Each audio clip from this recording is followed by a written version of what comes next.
September 13th, 1975, and the annual Harvest Festival had transformed the small town of Magnolia Springs, Louisiana, into a celebration of lights and music and the smell of funnel cakes and popcorn drifting through humid evening air.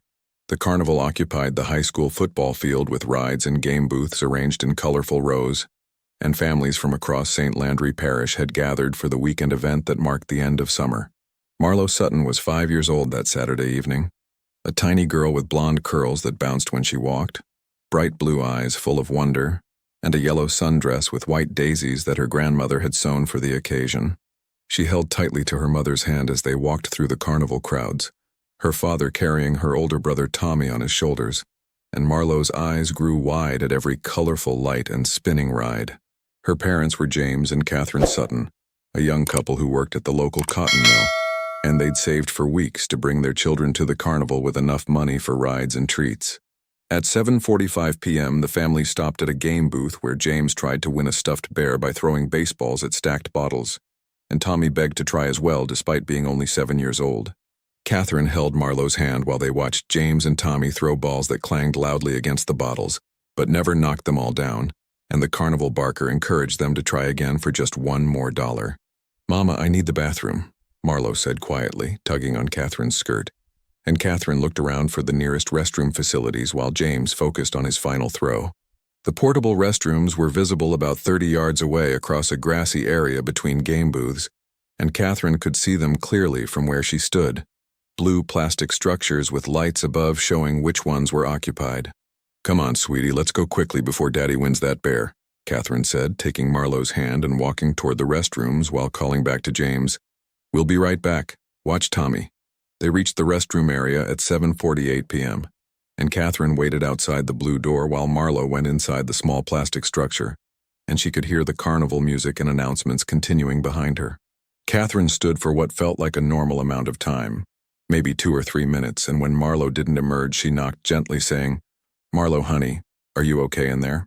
No response came from inside, and Catherine knocked harder with growing concern before finally opening the unlocked door to check on her daughter, and the small space was completely empty. Marlowe wasn't inside the restroom, and there was no other exit except the single door Catherine had been standing in front of the entire time, and the impossible reality hit Catherine like a physical blow. In less than 3 minutes, while her mother stood guard outside an enclosed space with only one exit, 5-year-old Marlowe Sutton had vanished as if she'd never existed at all. If you want to hear how this decades-old mystery was finally solved, make sure you're subscribed to the channel, hit that like button, and comment where you're watching from. Now let's see what happened next. Catherine screamed for James, and within seconds her husband was running across the carnival grounds with Tommy in his arms, and Catherine was sobbing, saying, "She's gone. I was right here. She went in the bathroom and she's gone." James looked inside the empty restroom himself as if Catherine might have been mistaken, and then he began running between the nearby game booths, calling Marlowe's name while panic spread through his chest. Carnival workers were alerted immediately, and rides were stopped while announcements blared over the speakers asking everyone to look for a 5-year-old girl in a yellow sundress with white daisies and blonde curly hair. The Magnolia Springs Police Department consisted of 3 officers covering the entire town, and Chief Walter Hayes arrived at the carnival within 10 minutes after receiving the frantic call about a missing child. By 8:15 p.m., over 100 people were searching the carnival grounds, checking under booths and behind equipment, and anywhere a small child might have wandered or become trapped, but Marlowe was nowhere. The restroom where she'd disappeared was examined thoroughly, and officers confirmed what Catherine already knew. It was a simple plastic structure with one door and no other way out, except through the door Catherine had been guarding. "How long were you standing here?" Chief Hayes asked Catherine gently, and she replied through tears. "2 minutes, maybe 3 at most. I never looked away from that door. I swear I never looked away." K-9 units were brought in from Lafayette, and the dogs tracked Marlowe's scent from inside the restroom to the door where it should have led outside. But then the trail simply stopped as if the child had ceased to exist.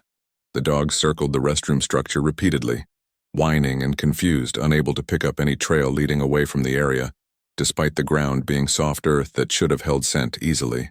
By 9 p.m., the entire carnival had been shut down and searched completely, with every vehicle inspected and every worker interviewed, and Louisiana State Police had been called in to coordinate the expanding search.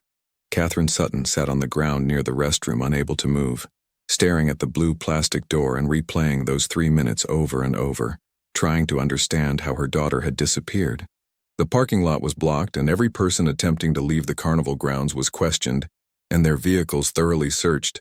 But hours of investigation revealed no sign of the missing 5-year-old girl. FBI agents arrived from the New Orleans field office at 11 p.m. and immediately began treating the case as a child abduction, because the circumstances left no other reasonable explanation for Marlowe's disappearance. Agent Robert Chastain reviewed the timeline with Chief Hayes and focused on the impossible logistics. A child enters a restroom with one exit. The mother guards that exit continuously, yet the child vanishes without passing through the door. Someone had to have grabbed her from inside that restroom, Chastain theorized.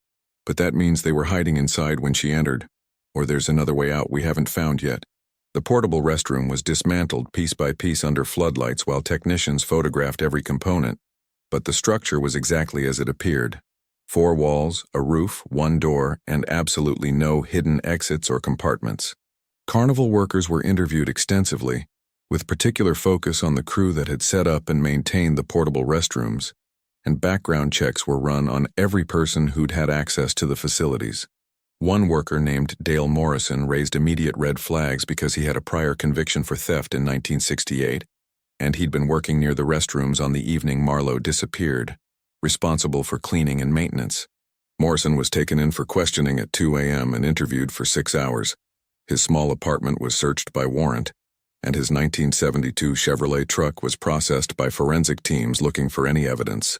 They found nothing connecting Morrison to Marlowe. No blonde hairs or fibers from her yellow sundress, and his alibi was verified by multiple co-workers who'd seen him working in a different area when the child vanished. Catherine and James Sutton were interviewed separately to verify their accounts and rule out family involvement, and both passed polygraph tests showing they were telling the truth about what had happened. The couple's financial records were reviewed, showing they had no debts or motives for harming their daughter, and interviews with neighbors and family portrayed them as loving parents with no history of abuse or neglect. By Sunday morning, search efforts had expanded to cover a 5-mile radius from the carnival grounds, with volunteers walking through woods and checking drainage ditches and anywhere a child might have been taken or hidden. Bloodhounds tracked from the restroom in multiple directions, but kept losing the scent after 50 yards or so, as if Marlowe had been placed in a vehicle immediately after leaving the structure. The theory emerged that someone had been hiding inside or near the restrooms waiting for an opportunity, and when Marlowe entered alone, they'd grabbed her and carried her quickly to a waiting vehicle. But this theory required explaining how someone could have hidden inside the small restroom without Catherine seeing them when the door opened, and how they'd gotten past Catherine while carrying a struggling child without her noticing. Marlowe's description was broadcast on every television and radio station in Louisiana, with appeals for information, and her photo showing that sweet face and blonde curls appeared on front pages across the state. The Sutton family received hundreds of calls in the following days, most offering prayers and support, but some from cruel people claiming to have Marlowe or demanding ransom money they didn't have. Every call was traced and investigated, leading police to pranksters and mentally unstable individuals who had no actual information, and each false lead crushed the family's hope a little more.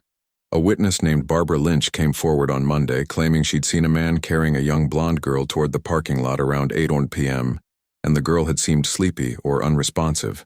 "I thought it was just a tired child being carried to the car by her father," Barbara explained.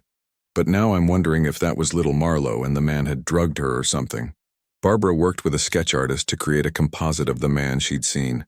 White male, approximately 35 to 45 years old, dark hair, wearing jeans and a plaid shirt, average height and build. The sketch was distributed widely but generated no solid leads, matching too many men in the area to be useful without additional identifying features or information. Agent Chastain interviewed every registered sex offender within a 100-mile radius of Magnolia Springs, checking their whereabouts on September 13th and looking for anyone who couldn't account for their location.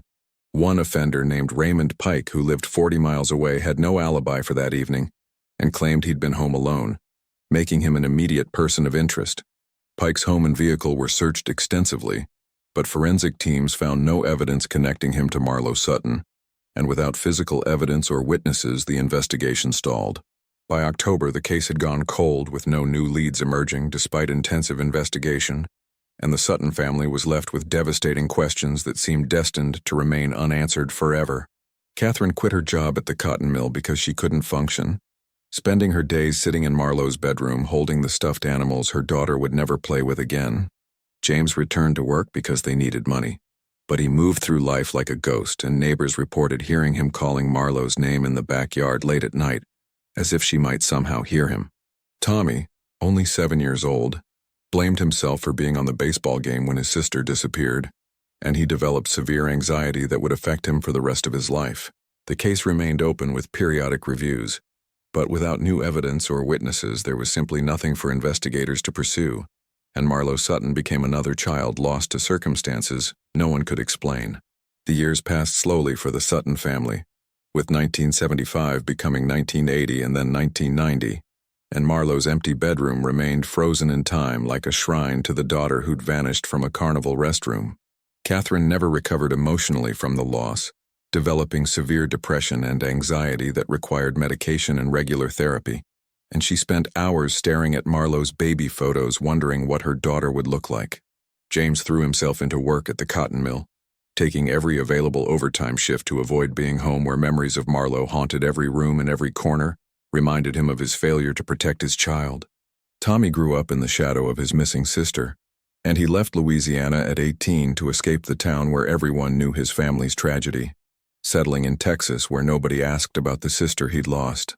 The case was periodically featured in local media on anniversaries, and age progression photos were created showing what Marlowe might look like at 10, then 15, then 25, as the decades accumulated.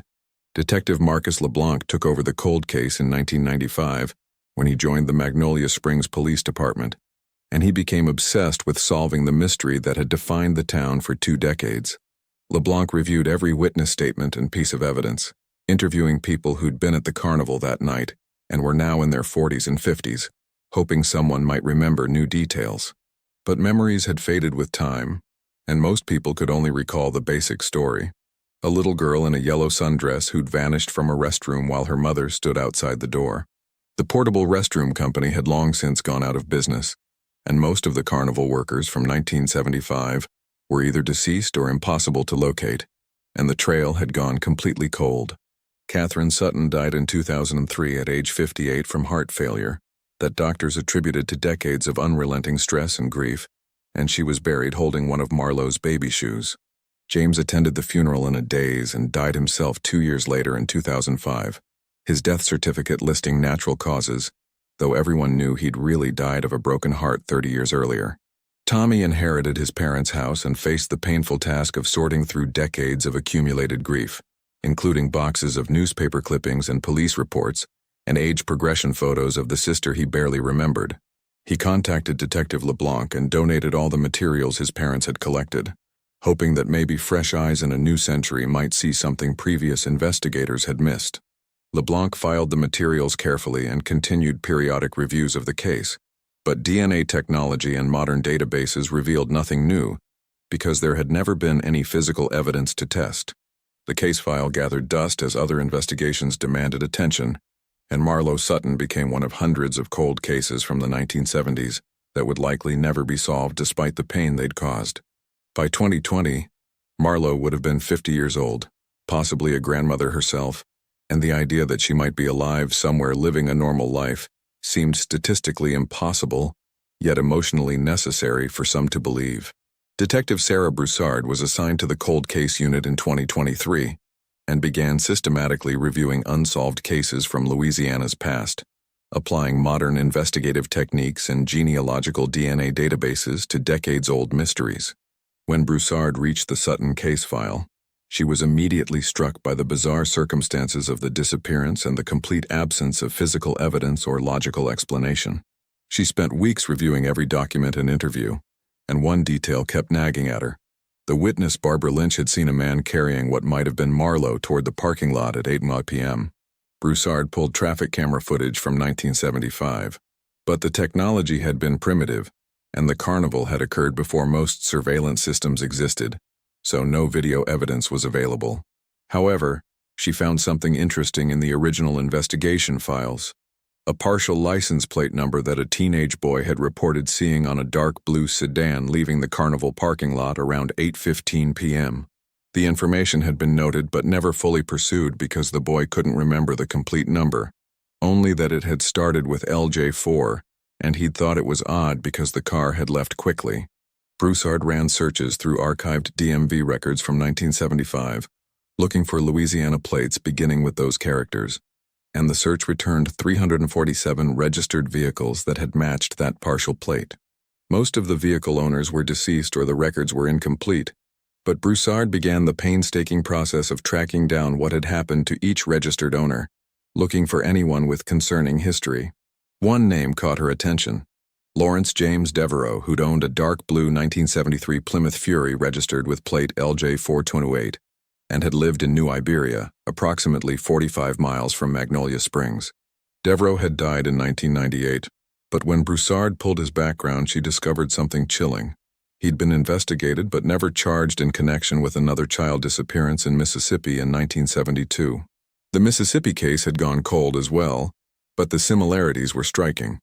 A young girl had vanished from a public event while her parents were distracted, and witnesses had reported seeing a man carrying a child toward a parking area. Broussard immediately contacted the Mississippi authorities and requested their case files, and when she compared the evidence, the connections became impossible to ignore.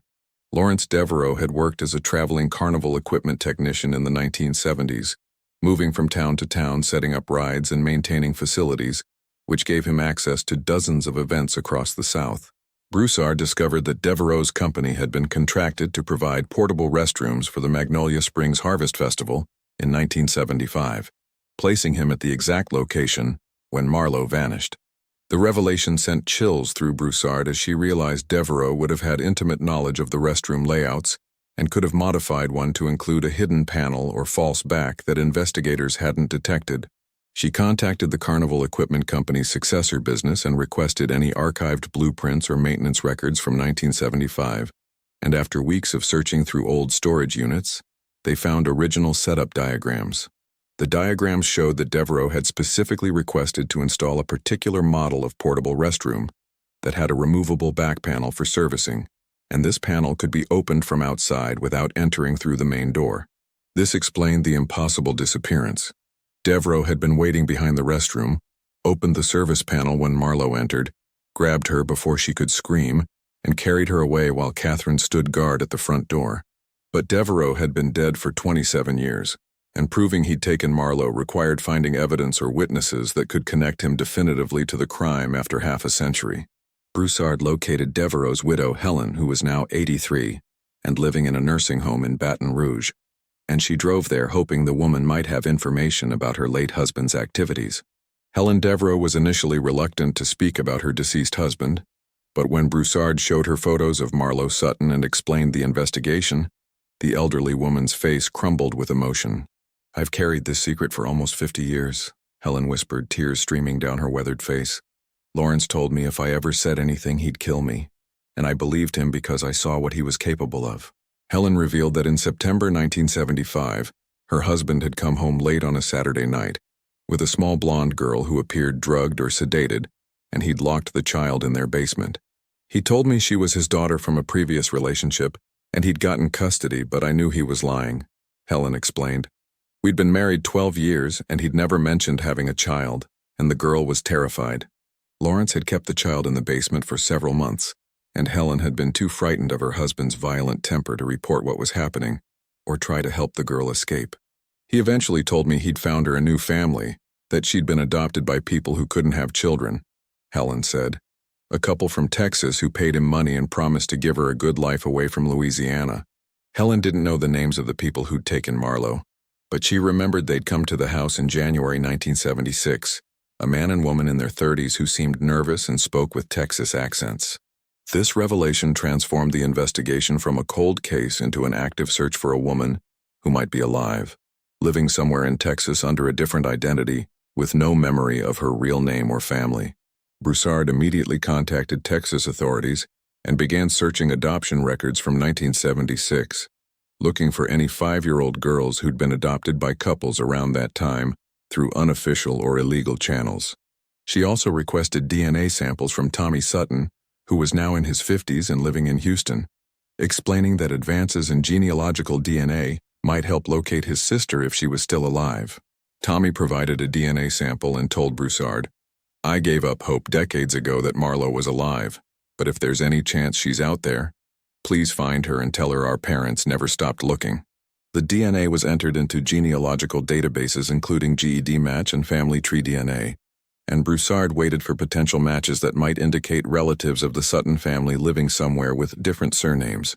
Within 3 weeks a match appeared.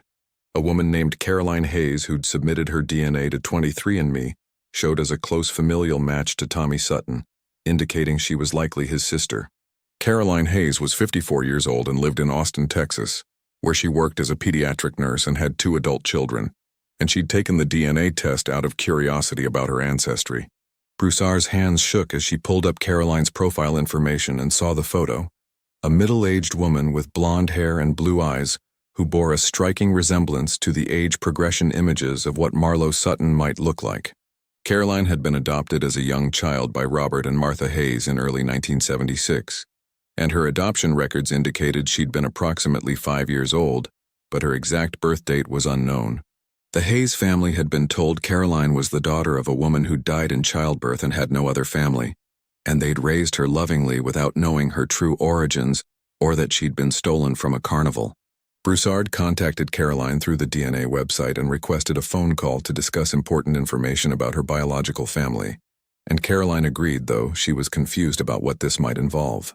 When they spoke, Broussard explained carefully that Caroline might be Marlowe Sutton, a child who'd been abducted from Louisiana in 1975, and that her biological family had spent 50 years searching for her without knowing if she was alive. Caroline Hayes sat in stunned silence as Detective Broussard explained the story of a 5-year-old girl named Marlowe who'd vanished from a carnival restroom in 1975, and how DNA evidence suggested Caroline might be that missing child. "I don't remember anything before I was about 6 years old," Caroline said slowly, her voice shaking. "My parents, the Hayes, they told me I'd had a traumatic childhood, and the doctors said memory loss was normal, so I never questioned it." Broussard arranged for comprehensive DNA testing that confirmed beyond doubt that Caroline Hayes was biologically Marlowe Sutton, and the results were verified by 3 independent laboratories to eliminate any possibility of error. The revelation that she'd been living under a stolen identity for 50 years devastated Caroline, who'd built an entire life not knowing her real name or that parents had grieved for her every single day. "How do I process this?" Caroline asked through tears during a follow-up call. "I'm 55 years old, I have children and grandchildren. I've been Caroline Hayes my whole life, and now you're telling me I'm someone else entirely." Broussard handled the situation with extraordinary sensitivity, connecting Caroline with therapists who specialized in recovered missing persons and the complex trauma of discovering your entire identity had been built on a lie. Tommy Sutton received the call on a Tuesday morning in March 2025 that his sister had been found alive in Texas, and he broke down sobbing in his Houston office, unable to believe that after 50 years the nightmare might actually have an ending. "Is she okay? Does she remember us? Does she want to meet me?" Tommy asked desperately, and Broussard explained that Caroline was processing the revelation and needed time before facing the family she'd been stolen from. The story broke nationally in April 2025 with headlines proclaiming, "Missing Girl Found After 50 Years" and "DNA Solves 1975 Louisiana Carnival Abduction." And suddenly, Caroline Hayes was thrust into media spotlight she'd never wanted. Caroline granted one interview to explain her perspective, speaking carefully about the complexity of learning you were abducted as a child and raised by people who may or may not have known you were stolen. "The Hayes family loved me and raised me well," Caroline said. "I don't know if they knew the truth about where I came from. They both died years ago, but they were good parents to me, and I can't hate them even knowing what I know now." Investigation into Robert and Martha Hayes revealed they desperately wanted children and had struggled with infertility, and they'd likely paid Lawrence Devereaux for an illegal adoption without asking too many questions about the child's origins.